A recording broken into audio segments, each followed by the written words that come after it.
Hey, all right, we're back. Okay, last video, I promise, for argument notes.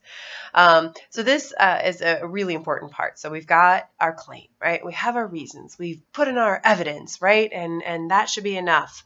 But it's not, right? We have to add on top of that. We have to weave into all of that trust, right? Because the reader is not going to believe us if we can't build trust with them. And it's easier to do this in person, right? Because you can kind of look them in the eye and really, engage and reply to all the things that they're saying and kind of get them on your side. When it's writing, you kind of have to think like, okay, I give them this piece of writing and then they read it and then that's it. Like they don't get to ask me questions. They don't get to look in my eyes, So I have to build this trust in them because we don't believe people unless we trust them.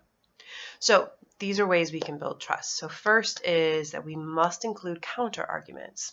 And counter arguments, you can almost think of them as obviously the kind of the other side of the argument, right? Like arguments against what we're saying. You can think of them too as questions, right? Again, you're trying to anticipate the objections or the questions that the reader is going to have about your argument. So if you think about it, these are essential. You can't not talk about potential problems with your argument, right? Because if you just talk about your side, you look biased, right? But it also it makes you look weak because you either didn't research and find out what other possibilities are out there, which makes you look, again, kind of ignorant, like you didn't do the research. Or if you don't include them, it could look like you don't really have a response to them. And so the other side must be stronger because you didn't include them, so you don't have a response. So you have to, right? You have to have counter arguments.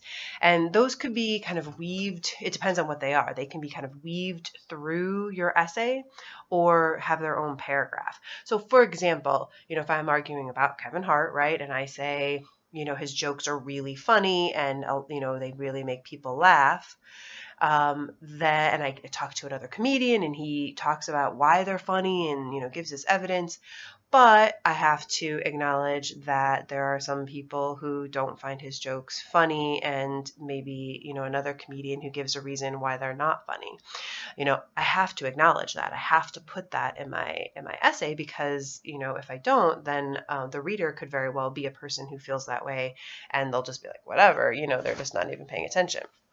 So I have to put those in and then we have to refute them. Right? We've got to respond. You can't just say it, right? You've got to respond to it. And if you think about it, there's actually two ways we could respond to counter arguments.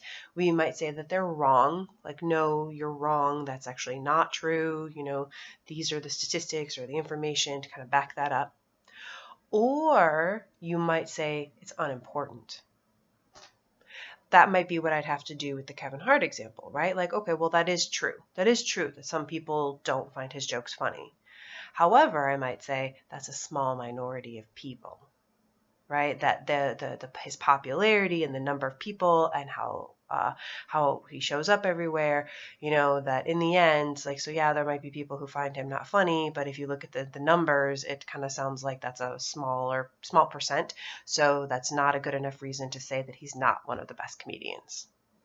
So sometimes we kind of have to acknowledge that the other side might have a point. They might have some parts that are true, but they're not strong enough to overcome our side.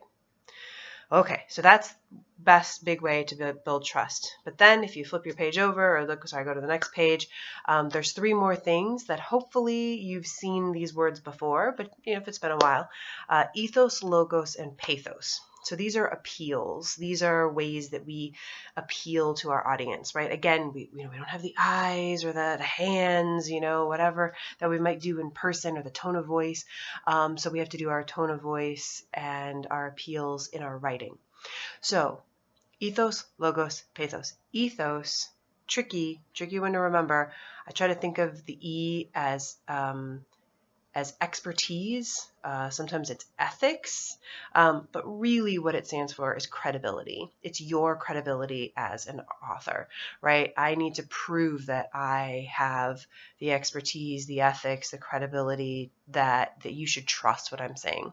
And there's a couple ways to build trust, right? Obviously, including those counter arguments, including the right jargon, giving definitions of, fancy words, but also the sources that we use, right? If our sources are credible, then we look credible, right? So we have to sound confident, we have to sound like we know what we're talking about, and we have to include sources that are respected, right? That builds our ethos. Logos is logic, right? So we have to have a logical appeal, right? People can't read our argument and be like, well, but that wouldn't, X doesn't lead to Y. That's not helpful, right? Statistics, facts, right? Those are things that help build our logical appeal. And then lastly is pathos, which is emotion. We all know emotional appeals, right? We've seen those late night commercials. Sarah McLachlan comes on. You see the animals shivering in the cage. Oh, yes, right? We all know emotional appeals. Again, commercials tend to use them to the extreme. We don't necessarily want to go quite that extreme, but emotional appeals are important, right? You want to make people feel excited about what you're saying, or you want them to feel sad or mad that they want to, make a change. So the anecdotes and scenarios are great ways to do that, right? Because when you tell the story of the mom, the single mom, and how this tax negatively affects this mom, that's an emotional appeal, right? That gets people interested. They want to help that person who's being affected by this. So you want to try to pick at least a couple of those that you're going to use in your essay, and really they kind of all work together. So if you can get all three in there, that's great. Okay, so we went over on this video, but I wanted to make sure we covered all the areas. The last one is the fallacies, argument fallacies, that you're going to take notes on from your textbook, and then do a practice with those next class. Okay, I hope this helps, and please email me or ask questions out on the discussion board with each other, and we'll talk to you soon.